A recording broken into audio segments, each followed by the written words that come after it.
Friends, welcome back to Xylem Learning. It's me JK. എന്റെ പൊന്നു മക്കളെ, നമ്മൾ 9ാം ക്ലാസ്സിൽ തന്നെ ഏറ്റവും അവസാനത്തെ പരീക്ഷ അടുത്തെത്തി. നമ്മുടെ ആനുവൽ എക്സാം, അതല്ലെങ്കിൽ നിങ്ങളുടെ കൊല്ല പരീക്ഷ എന്നൊക്കെ പറയും. അതുകൊണ്ട് തന്നെ ഈ പരീക്ഷയിൽ ഇതുവരെ പഠിക്കാത്ത കുട്ടികളുണ്ടെങ്കിൽ പോലും ഇനിയുള്ള ഓരോ ദിവസം കൃത്യമായിട്ട് ഞങ്ങൾ പറയുന്ന പ്ലാനോടുകൂടി ഞങ്ങൾ ഇടുന്ന അല്ലെങ്കിൽ ഞങ്ങൾ അപ്ലോഡ് ചെയ്യുന്ന ഓരോ കണ്ടന്റ് വീഡിയോ നിങ്ങൾ കണ്ടു കഴിഞ്ഞാൽ തീർച്ചയായിട്ടും നിങ്ങൾക്ക് ഓരോ പരീക്ഷകളും ഈസി ആയിട്ട് എഴുതാൻ പറ്റും. അപ്പൊ നമുക്ക് ഫിസിക്സിനകത്ത് ഏറ്റവും ഇമ്പോർട്ടന്റ് ആയിട്ടുള്ള ഒരു 4 ചോദ്യങ്ങളുമായിട്ടാണ് ഞാൻ നിങ്ങളുടെ മുന്നിലേക്ക് എത്തിയിരിക്കുന്നത്. അതുകൊണ്ട് തന്നെ ഈ 4 ചോദ്യം കാണാത്തവരുണ്ടെങ്കിൽ ഉറപ്പാണ് ഈ വരുന്ന പരീക്ഷയിൽ നിങ്ങൾ ഈ 4 ചോദ്യങ്ങൾ തെറ്റിച്ചിരിക്കും. പക്ഷേ നിങ്ങൾ ആരും തെറ്റിക്കാൻ പോകുന്നില്ല. ഇതൊരൊറ്റ തവണ കണ്ടാൽ മാത്രം മതി. ഈ 4 ചോദ്യങ്ങൾ, വളരെ ഇമ്പോർട്ടന്റ് ആയിട്ടുള്ള 4 ചോദ്യങ്ങൾ നിങ്ങൾ എന്ത് ചെയ്യും? നിങ്ങൾ എല്ലാവരും പഠിച്ചിരിക്കും, അത് ഉറപ്പാണ്. അതുകൊണ്ട് തന്നെ മാക്സിമം ഞാൻ ഈ പറയുന്ന വാക്കുകളിലേക്കും സ്ക്രീനിലേക്കും മാത്രം ശ്രദ്ധിക്കുക. ഞാൻ നിങ്ങളെല്ലാവരും ആവാഹിച്ചെടുക്കാൻ മക്കളെ. അപ്പൊ നമുക്ക് ഈ ഒരു ചാപ്റ്ററിനെ ബേസ് ചെയ്ത് ഏത് ചാപ്റ്റർ എന്നുള്ള കൺഫ്യൂഷൻ ഉണ്ടോ? അതെ, നമ്മൾ ഇലക്ട്രിസിറ്റി, വളരെ ഇമ്പോർട്ടന്റ് ആയിട്ടുള്ള ഇലക്ട്രിസിറ്റി, ധാരാവൈദ്യുതി എന്ന ചാപ്റ്ററിനകത്ത് ഏറ്റവും ഇമ്പോർട്ടന്റ് ആയിട്ടുള്ള 4 ചോദ്യങ്ങളായിട്ടാണ് ഞാൻ നിങ്ങളുടെ മുന്നിലേക്ക് എത്തിയിരിക്കുന്നത്. ആ 4 ചോദ്യങ്ങൾ എന്ത് ചെയ്യാം, നമുക്ക് കിടക്കാം. നിങ്ങൾ റെഡിയാണോ? അങ്ങനെയെങ്കിൽ ഞാൻ റെഡി. ആദ്യത്തെ ചോദ്യത്തിലേക്ക് കിടക്കും മക്കൾ. ചോദ്യം എപ്പോഴും കിട്ടിക്കഴിഞ്ഞാൽ നിങ്ങൾ എന്ത് ചെയ്യുക, വൃത്തിയായിട്ടൊന്ന് വായിക്കുക. ഈ ക്വസ്റ്റ്യൻ നിങ്ങൾ ഒന്ന് ശരിക്കൊന്ന് വായിച്ച് ഒന്ന് കാണട്ടെ. എന്താണ് താഴെ കൊടുത്തിരിക്കുന്നവയിൽ അമ്മീറ്ററും വോൾട്ടിമീറ്ററും ശരിയായ രീതിയിൽ ബന്ധിപ്പിച്ച സർക്യൂട്ട് ഏത് എന്നാണ് നമ്മളെ ചോദ്യം. നമുക്ക് ഈ ഒരു ചിത്രത്തിലേക്ക് നോക്കിയാൽ തന്നെ കാണാൻ പറ്റും. ഇവിടെ അമ്മീറ്ററും അതേപോലെ തന്നെ ഗാൽവനോമീറ്റർ ഒക്കെ കണക്ട് ചെയ്ത 4 ചിത്രങ്ങൾ നമുക്ക് തന്നിട്ടുണ്ട്. ഇത് പരീക്ഷയ്ക്ക് ഉറപ്പാണ്. അതാ ഞാൻ പറഞ്ഞത്, ഒരു തവണ കണ്ടിട്ടില്ലെങ്കിൽ നിങ്ങൾ തെറ്റിക്കുമെന്ന് പറഞ്ഞത്. അപ്പൊ നമുക്ക് ഈ സർക്യൂട്ടിനകത്ത് അമ്മീറ്റർ അതേപോലെ തന്നെ വോൾട്ടിമീറ്റർ. അപ്പൊ നമുക്ക് ആദ്യം അമ്മീറ്ററും വോൾട്ടിമീറ്ററിനെ കുറിച്ച് ചെറിയൊരു ധാരണ ഉണ്ടായിരിക്കണം. നമ്മള് അമ്മീറ്റർ എന്ന് പറഞ്ഞാൽ കറണ്ട് മെഷർ ചെയ്യുക അല്ലെ, കറണ്ട് അളക്കാൻ ഉപയോഗിക്കുന്ന ഒരു ഉപകരണമാണ് അമ്മീറ്റർ. അത് ചിലപ്പോൾ ഒരു ചോദ്യം വന്നേക്കാം. ഇനി വോൾട്ടിമീറ്റർ എന്ന് പറഞ്ഞാൽ പൊട്ടൻഷ്യൽ വ്യത്യാസം, പൊട്ടൻഷ്യൽ ഡിഫറൻസ് മെഷർ ചെയ്യാനുള്ള ഒരു ഉപകരണമാണ് വോൾട്ടിമീറ്റർ. അതിന്റെ സിമ്പൽ കൂടി നിങ്ങൾ ഓർത്തു വയ്ക്കും, പ്രതീകം കൂടി ഓർത്തു വയ്ക്കണം. ഒരു റൗണ്ട് വരച്ചതിനകത്ത് എ അടയാളപ്പെടുത്തിയാൽ അത് അമ്മീറ്റർ ആണ്. ഇനി ഒരു റൗണ്ട് അടയാളപ്പെടുത്തിയതിനകത്ത് വി അടയാളപ്പെടുത്തിയാൽ അത് ഏതായിരിക്കണം? വോൾട്ടിമീറ്റർ ആണ്. ഈ അമ്മീറ്റർ ആയാലും വോൾട്ടിമീറ്റർ ആയാലും പോസിറ്റീവ് നെഗറ്റീവ് എന്നുള്ള 2 ലീഡുകളൊക്കെ ഉണ്ടായിരിക്കാം. അപ്പൊ ജസ്റ്റ് ഒന്ന് ഓർത്ത് വയ്ക്കും. ഇത് നമ്മൾ കണക്ട് ചെയ്യുന്ന സമയത്ത് നിങ്ങൾ എപ്പോഴും ശ്രദ്ധിക്കേണ്ടത് പോസിറ്റീവ് ആയിട്ട് തന്നെ കണക്ട് ചെയ്യാം, നെഗറ്റീവ് ആയിട്ട് തന്നെ കണക്ട് ചെയ്യാം. ഇനി വോൾട്ടിമീറ്ററിന്റെ അതെ പോസിറ്റീവ് ആയിട്ട് തന്നെ കണക്ട് ചെയ്യണം, നെഗറ്റീവ് ആയിട്ട് തന്നെ കണക്ട് ചെയ്യണം. അപ്പൊ ഒന്നാമത്തെ ശ്രദ്ധിക്കേണ്ട ഒരു പോയിന്റ് അതാണ്. ഇനി അടുത്ത് നിങ്ങൾ ശ്രദ്ധിക്കേണ്ടത്, ഈ അമ്മീറ്റർ എപ്പോഴും സീരീസ് ആയിട്ട് ശ്രേണി രീതിയിലാണ് കണക്ട് ചെയ്യുക. സീരീസ്, അതായത് ശ്രേണി രീതിയിലാണ് എപ്പോഴും എന്ത് ചെയ്യാം, അമ്മീറ്റർ കണക്ട് ചെയ്യാൻ പാടുള്ളൂ. ഇനി രണ്ടാമത്തെ വോൾട്ടിമീറ്റർ എപ്പോഴും നമ്മൾ എങ്ങനെ കണക്ട് ചെയ്യണം? പാരലൽ ആയിട്ട് കണക്ട് ചെയ്യണം. എങ്ങനെ കണക്ട് ചെയ്യേണ്ടത്? പാരലൽ ആയിട്ട് കണക്ട് ചെയ്യണം, മറക്കരുത്. അതായത് സമാന്തര രീതിയിൽ കണക്ട് ചെയ്യണം. അപ്പൊ നമുക്കൊരു വോൾട്ടിമീറ്ററിനെ അമ്മീറ്ററിനെ ബേസ് ചെയ്തിട്ട് ആദ്യം ഈ ഒരു ജനറൽ ആയിട്ടുള്ള കാര്യങ്ങളൊക്കെ മനസ്സിലാക്കണം. ഞാൻ ഒന്നുകൂടി പറയട്ടെ, കറണ്ട് മെഷർ ചെയ്യാനുള്ള ഒരു ഉപകരണമാണ്, നമ്മൾ ചെറിയൊരു ഡിവൈസ് ആണ് ഏത്, അമ്മീറ്റർ. പൊട്ടൻഷ്യൽ ഡിഫറൻസ് അല്ലെങ്കിൽ വോൾട്ടേജ്, പൊട്ടൻഷ്യൽ വ്യത്യാസം, ഇതൊക്കെ മെഷർ ചെയ്യാൻ ഉപയോഗിക്കുന്ന ഒരു ഉപകരണമാണ് വോൾട്ടിമീറ്റർ എന്ന് പറയുന്നത്. ഇനി ആ വോൾട്ടിമീറ്റർ എപ്പോഴും കണക്ട് ചെയ്യേണ്ടത് എങ്ങനെയാണ്?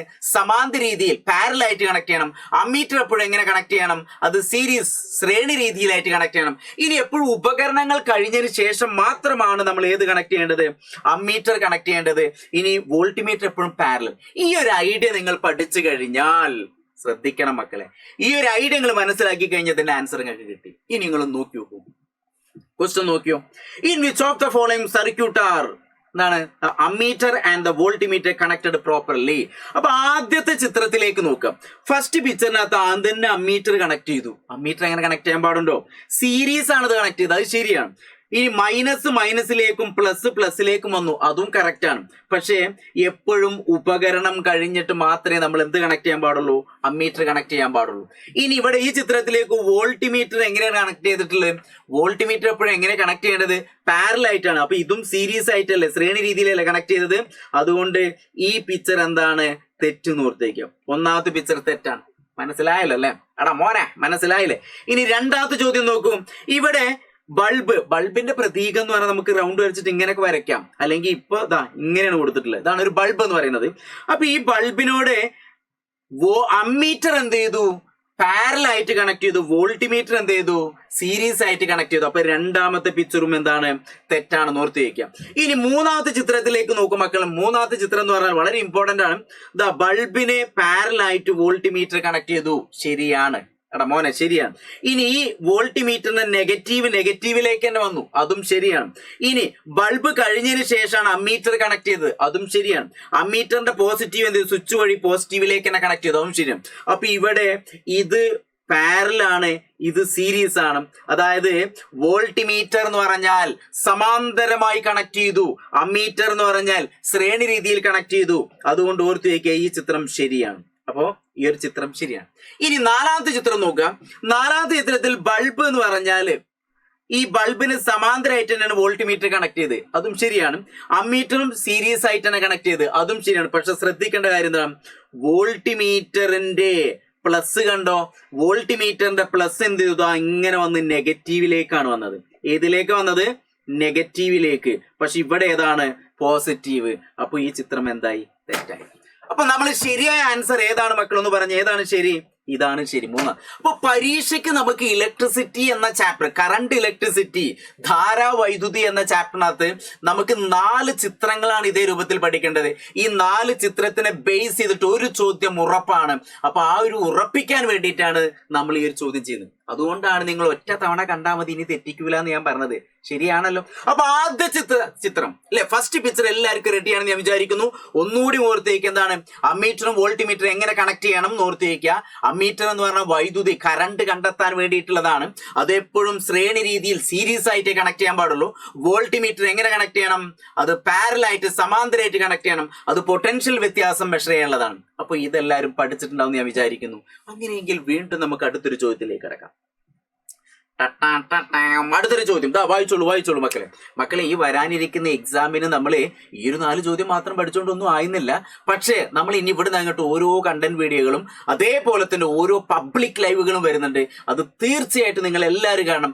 ഓരോ 28-ാം തീയതിയാണ് നമ്മളൊക്കെ എക്സാം. ഫസ്റ്റ് എക്സാം നമുക്ക് സ്റ്റാർട്ട് ചെയ്യുന്നത് 24-ലാണ്. പക്ഷേ 28-ാം തീയതി എക്സാം ആകുമ്പോഴേക്കും അതിനിടയിൽ നമുക്കൊരു 2-3-4 ദിവസം ഒഴിവുണ്ട്.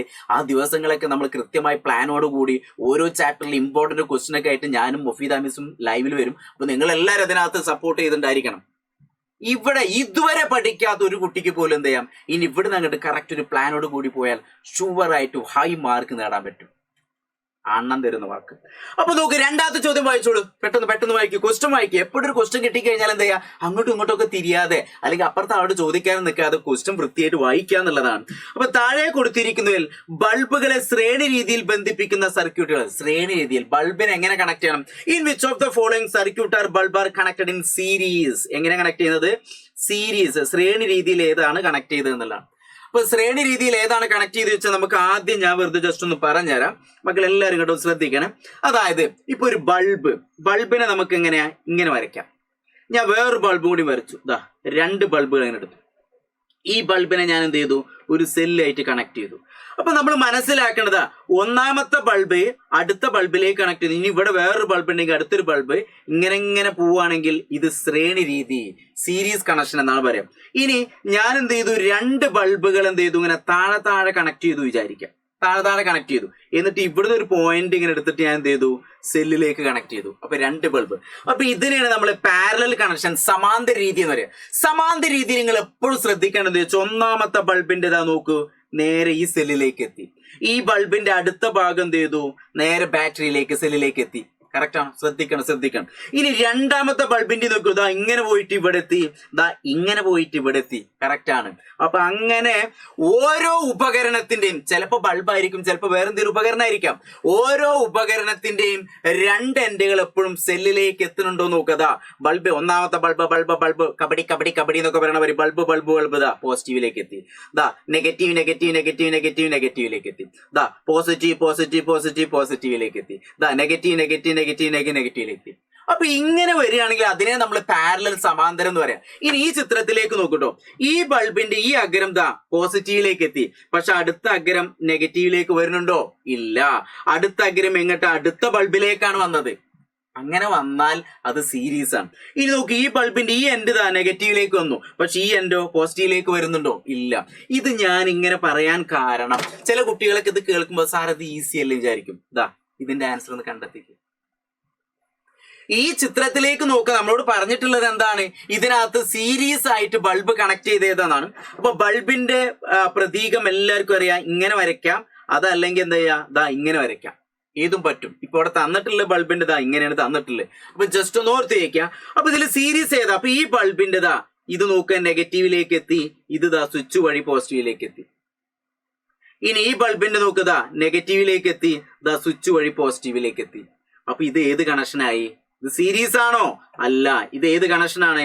ഇത് സമാന്തരം, പാരലൽ. ഇത് ഏതാണ്? പാരലൽ. അപ്പൊ നമ്മളോട് കണ്ടെത്താൻ പറഞ്ഞത് ഏതാണ്? സീരീസ് ആണ്. ഇനി അടുത്ത ചിത്രത്തിലേക്ക് നോക്കുക, ഇവിടെ നോക്കിക്കോളും. ഈ ബൾബിന്റെ ഈ എൻഡ് അടുത്ത ബൾബിലേക്ക് എത്തി. ഈ ബൾബിന്റെ ഈ എൻഡ് നെഗറ്റീവിലേക്കും ഈ എൻഡ് പോസിറ്റീവിലേക്കും നെഗറ്റീവ്. അപ്പൊ ഈ ഒരു ബൾബിന്റെ ഈ എൻഡ് ഇങ്ങോട്ട് എത്തുന്നുണ്ടോ? ഇല്ല. ഒരു ബൾബിൽ നിന്ന് അടുത്തൊരു ഉപകരണത്തിലേക്കാണ് എത്തുന്നത്. അപ്പൊ തീർച്ചയായിട്ടും ഇത് ഏതായിരിക്കണം? ഇത് സീരീസ് ആണ്. ഇത് ഏതാണ്?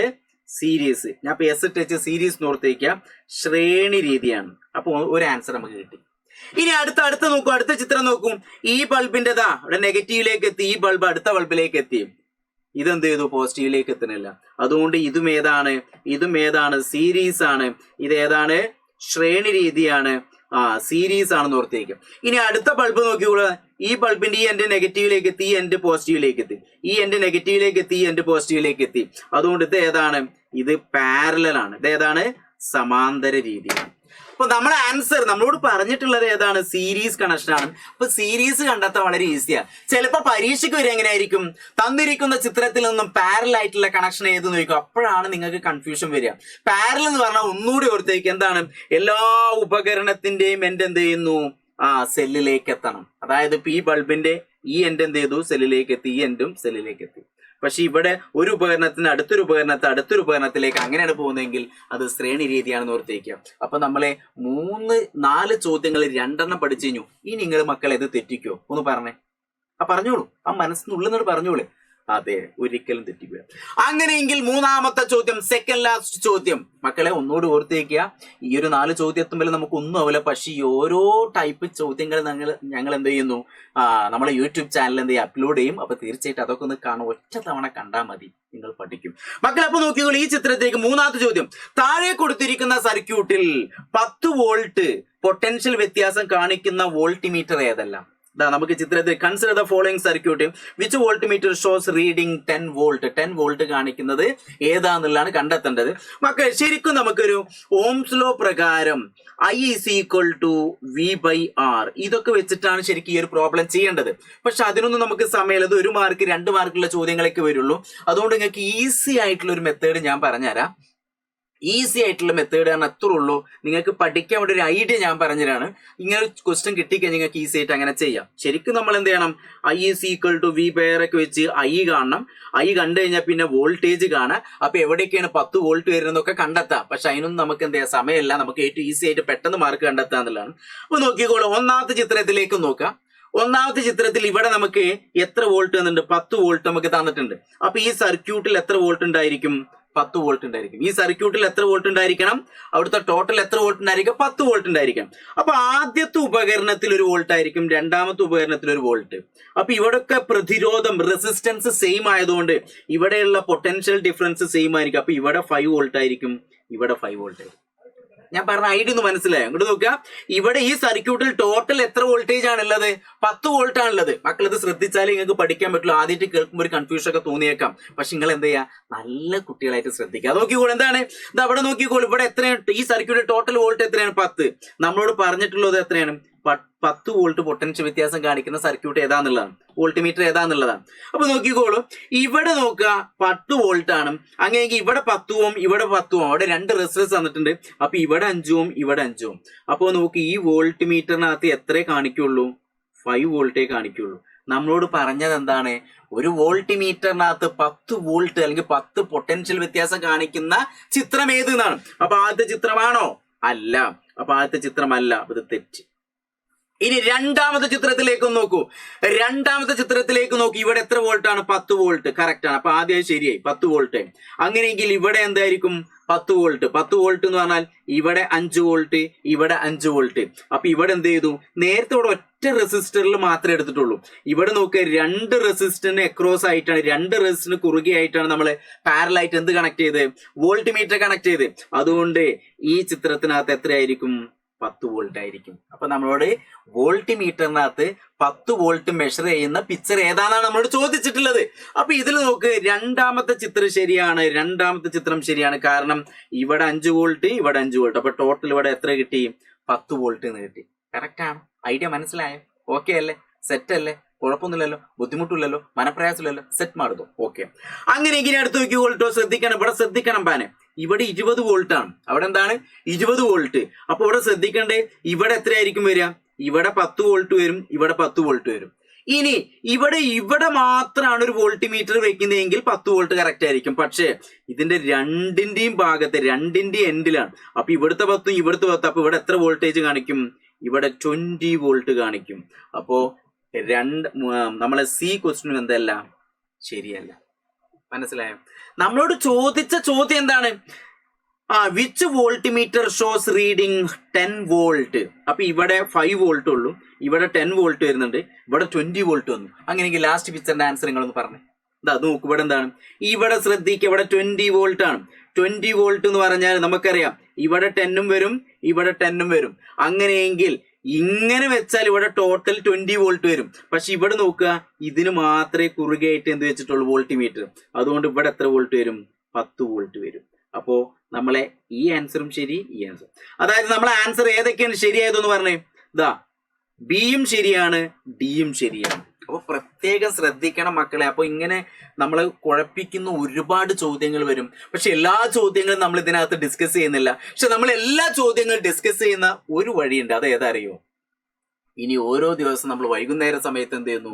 ലൈവ് ക്ലാസ് വരും. ആ ലൈവ് ക്ലാസ്സിനകത്ത് നമ്മൾ ഒരുപാട് ചോദ്യങ്ങൾ ഡിസ്കസ് ചെയ്യും. അതൊക്കെ നിങ്ങൾ കണ്ടു ഞങ്ങൾക്ക് ഈസിയായിട്ട് പഠിക്കാൻ പറ്റും. അങ്ങനെയെങ്കിൽ ഏറ്റവും അവസാനത്തെ 4ാമത്തെ ചോദ്യം വളരെ ഇമ്പോർട്ടന്റ് ആയിട്ടുള്ള ഒരു ചോദ്യമാണ്. നമ്മൾ ചോദ്യം ഒന്ന് ശരിക്കും വായിക്കുന്നതാണ്. താഴെ കൊടുത്തിരിക്കുന്നതിൽ ഓം നിയമത്തെ സൂചിപ്പിക്കുന്ന ഗ്രാഫ് ഏത്? അല്ലെ, which of the following graph which represent ohm's law. Ohm's law എന്ന് പറഞ്ഞാൽ നമ്മൾ ഇക്വേഷൻ ഓർത്തേക്ക് എന്താണ്? R = നമ്മൾ ഇക്വേഷൻ ഞാൻ ജസ്റ്റ് ഒന്ന് വെറുതെ പറയും. ഇവിടെ നമുക്ക് ഇക്വേഷൻ ആവശ്യമല്ല. R = V/I. ഇതാണ് നമ്മൾ ഓംസ് ലോ പ്രകാരമുള്ള ഇക്വേഷൻ. ആറിന്റെ റെസിസ്റ്റൻസിന്റെ യൂണിറ്റ് എന്ന് പറഞ്ഞാൽ ഓം എന്നാണ്. ഇവിടെ വോൾട്ടേജും ഐയും, വോൾട്ടേജ് കറണ്ട് എപ്പോഴാണ്? ഡയറക്ട്ലി പ്രൊപ്പോർഷൻ, നേരനുപാതമാണ്. കറണ്ട് കൂടിയാൽ വോൾട്ടേജ് കൂടുന്നു, അല്ലെങ്കിൽ വോൾട്ടേജ് കൂടുതലാണെങ്കിൽ അവിടെ കറണ്ട് കൂടുതലായിരിക്കും. അപ്പൊ നേരനുപാതമാണ്. അപ്പൊ അങ്ങനെ കാണിക്കുന്നതിനകത്തുള്ള ഒരു ഗ്രാഫ് ഏതെന്നാണ്. അപ്പൊ നോക്കിക്കോളൂ, ഈ ഗ്രാഫിനകത്ത് മക്കളെ എല്ലാവരും ശ്രദ്ധിക്കുക. ഈ ഗ്രാഫിനകത്ത് ഇവിടെയാണ് X ആക്സിസിലാണ് ഐ കൊടുത്തിട്ടുള്ളത്, Y ആക്സിസിൽ V വോൾട്ടേജും കൊടുത്തു. ഇവിടെ വോൾട്ടേജ് ഇങ്ങനെ നോക്കുക, വോൾട്ടേജ് എപ്പോഴും കോൺസ്റ്റന്റ് ആണ്. കറണ്ട് കൂടുന്നുണ്ട്. കറണ്ട് ഇങ്ങനെ കൂടുന്നതനുസരിച്ച്, ടൈം കൂടുന്നതനുസരിച്ച് ഇവിടെ വോൾട്ടേജ് കൂടുന്നുണ്ടോ? ഇല്ല. നമ്മളോട് പറഞ്ഞിട്ടുള്ള എന്താണ്? V is directly proportional I. Voltage കൂടുതലാണെങ്കിൽ അവിടെ കറണ്ട് കൂടുതലായിരിക്കും, അല്ലെങ്കിൽ കറണ്ട് കൂടുതലാണോ അവിടെ പൊട്ടൻഷ്യൽ ഡിഫറൻസ് വോൾട്ടേജ് എന്തായിരിക്കും? കൂടുതലായിരിക്കും. അപ്പൊ ഈ ഗ്രാഫിനകത്ത് ഇതിങ്ങനെ കോൺസ്റ്റന്റ് ആയിട്ട് നിൽക്കല്ലേ. അതുകൊണ്ട് ഈ പിക്ചർ എന്താണ്? തെറ്റ്. ഈ ചിത്രം, 1ാമത്തെ ചിത്രം എന്താണ്? തെറ്റ്. ഇനി 2ാമത്തെ ചിത്രത്തിലേക്ക് നോക്കിക്കോളും. ഇവിടെ എപ്പോഴും കോൺസ്റ്റന്റ് ആയിട്ട്, സമയം കൂടുന്നില്ല, സമയം എപ്പോഴും കോൺസ്റ്റന്റ്. അതായത് കറണ്ട് ഇവിടെ ഇങ്ങനെ കൂടി പോകുന്നുണ്ട്. പക്ഷെ വോൾട്ടേജ് ഇവിടെ എന്തെങ്കിലും വ്യത്യാസം വരുന്നുണ്ടോ? ഇല്ല. അപ്പൊ എന്താണ്? അപ്പോ അതും തെറ്റാണ്. ഇനി 3ാമത്തെ ചിത്രത്തിലേക്ക് നോക്കിക്കോളൂ. ഗ്രാഫില് വോൾട്ടേജും കറണ്ടും, കറണ്ട് കൂടുമ്പോൾ വോൾട്ടേജ് കൂടും. അതായത് ഇങ്ങനെ നോക്കിയാൽ വോൾട്ടേജ് കൂടി, കറണ്ട് കൂടുന്നു, വോൾട്ടേജ് കൂടും, കറണ്ട് കൂടുന്നു, വോൾട്ടേജ്. അതായത് ഇങ്ങനെ സ്ലോപ്പായി പോകുന്ന ഈ ഗ്രാഫ് ശരിയാണെന്ന് ഓർത്തേക്ക്. അപ്പൊ ഇവിടെ നോക്കൂ, വോൾട്ടേജ് ആദ്യം കൂടുതലാണ്, പിന്നെ കുറഞ്ഞു ഇങ്ങനെ കറണ്ട് കുറഞ്ഞു വരുന്നു. അപ്പൊ ഈ ചിത്രം എന്താണ്? തെറ്റ്. അപ്പൊ നമ്മളെ ശരിയായ ആൻസർ ഏതാണ്? ശരിയായ ആൻസർ ഏതാണ്? അപ്പൊ ഓംസ് ലോ പ്രകാരം, ഓം നിയമപ്രകാരം നമുക്ക് എപ്പോഴും ഇങ്ങനത്തെ ഒരു ചോദ്യം പ്രതീക്ഷിക്കുക. ഗ്രാഫ് എപ്പോഴും സ്ലോപ്പ് ആയിട്ട് പോകുന്നു. കറണ്ട് കൂടുമ്പോൾ അവിടെ വോൾട്ടേജും കൂടുന്നു, കറണ്ട് കൂടുമ്പോൾ അവിടെ എന്ത് കൂടുന്നു? വോൾട്ടേജ് കൂടുന്നു. അപ്പൊ മക്കളെ, ഈ ഒരു 4 ചോദ്യങ്ങൾ വളരെ ഇമ്പോർട്ടന്റ് ആണ്. ഞാൻ ഒന്നുകൂടി പറയുന്നു മക്കളെ, നമ്മൾ ഈ ഒരു വീഡിയോ എത്ര ലെങ്ത് കൂടിയാൽ നിങ്ങൾ ഇത് മുഴുവനായിട്ട് കാണണം. ഒരു കാരണവശാലും സ്കിപ്പ് ചെയ്യരുത്. നിങ്ങൾ കണ്ടു കഴിഞ്ഞാൽ അതോടൊപ്പം നിങ്ങളുടെ ഫ്രണ്ട്സിലേക്കും ഷെയർ ചെയ്യുക. നമുക്ക് ഇതുവരെ ചില കുട്ടികളൊക്കെ പറയും, സാറേ ഞാൻ ഒന്നും പഠിച്ചിട്ടില്ല. പക്ഷെ ഒരു പേടിക്കണ്ട, ഇവിടുന്ന് അങ്ങ് വന്നിട്ട് ഞങ്ങൾ അപ്ലോഡ് ചെയ്യുന്ന ഓരോ വീഡിയോയും നിങ്ങൾ മുഴുവനായിട്ട് കാണുക. അതോടൊപ്പം തന്നെ നമ്മളെ പബ്ലിക് ലെവലിൽ നിങ്ങൾ കയറി കഴിഞ്ഞാൽ ഒരു പേടിയും പേടിക്കണം, നമുക്ക് ഈസി ആയിട്ട് എന്ത് ചെയ്യാം, മാർക്ക് സ്കോർ ചെയ്യാൻ പറ്റും. പല കുട്ടികൾക്കും ഇതുവരെ ക്ലാസ്സിൽ കേട്ട കാര്യം ചിലപ്പോൾ ഒരു വർഷം മനസ്സിലായിട്ടുണ്ടാവില്ല, ഇനിയാണെങ്കിൽ പഠിക്കാൻ സമയവുമില്ല. അങ്ങനത്തെ കുട്ടികൾ നിർബന്ധമായിട്ട് എന്ത് ചെയ്യണം, നമ്മളെ ലൈവിൽ ജോയിൻ ചെയ്യണം. കാരണം നമ്മൾ ഓരോ ചോദ്യങ്ങൾ ഇങ്ങനെ പറഞ്ഞു പോവും. ആ ചോദ്യങ്ങൾ കേട്ടാൽ തന്നെ നിങ്ങൾക്ക് എന്ത് ചെയ്യും, ഈസി ആയിട്ട് എന്ത് ചെയ്യും, പരീക്ഷയ്ക്ക് പഠിക്കാൻ പറ്റും. അപ്പോൾ വരാനിരിക്കുന്ന നിങ്ങൾ 9ാം ക്ലാസ്സിലെ ഏറ്റവും അവസാനത്തെ എക്സാം കളർഫുൾ ആക്കണോ, പഠിച്ച് നല്ല മാർക്ക് നേടണോ, ക്ലാസ്സിൽ ഒന്നാമതാവണോ, ഒരു പേടിയും പേടിക്കണ്ട. ഇനിയുള്ള സമയം ഓരോ ലൈവുകൾ നിങ്ങൾ എന്ത് ജോയിൻ ചെയ്യുക. ഇനിയും ഒരുപാട് ചോദ്യങ്ങൾ ഞങ്ങൾ സെറ്റ് ചെയ്ത് വെച്ചിട്ടുണ്ട്. പക്ഷെ ആ ചോദ്യങ്ങളൊക്കെ നമുക്ക് ലൈവ് ക്ലാസ്സിൽ നമ്മൾ എന്ത് ചെയ്യും, ഡിസ്കസ് ചെയ്യും. അപ്പോൾ തീർച്ചയായിട്ടും നിങ്ങൾ എല്ലാവരും അവിടെ ഉണ്ടായിരിക്കണം. നമുക്ക് അടിപൊളിയാക്കണം, കളർഫുൾ ആക്കണം, സെറ്റ് ആക്കണം. Okay, by.